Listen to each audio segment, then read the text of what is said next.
Hi, this is Chris from Total Parts Plus, and today we have a 2014 Suzuki S-Cross, stock reference number 4776.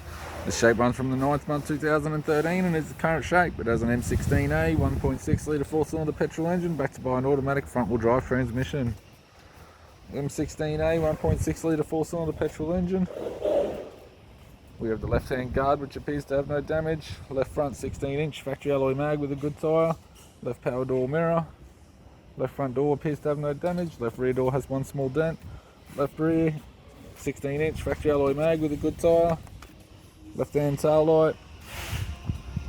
Parcel shelf. Right hand tail light. Right rear 16-inch factory alloy mag with a good tyre. Right front 16-inch factory alloy mag with a good tyre. Driver's side door trim. Power window master switch.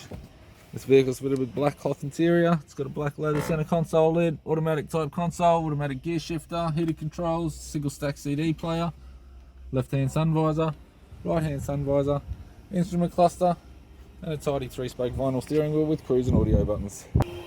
I'm Chris from Total Parts Plus, and I'd like to thank you for watching this video.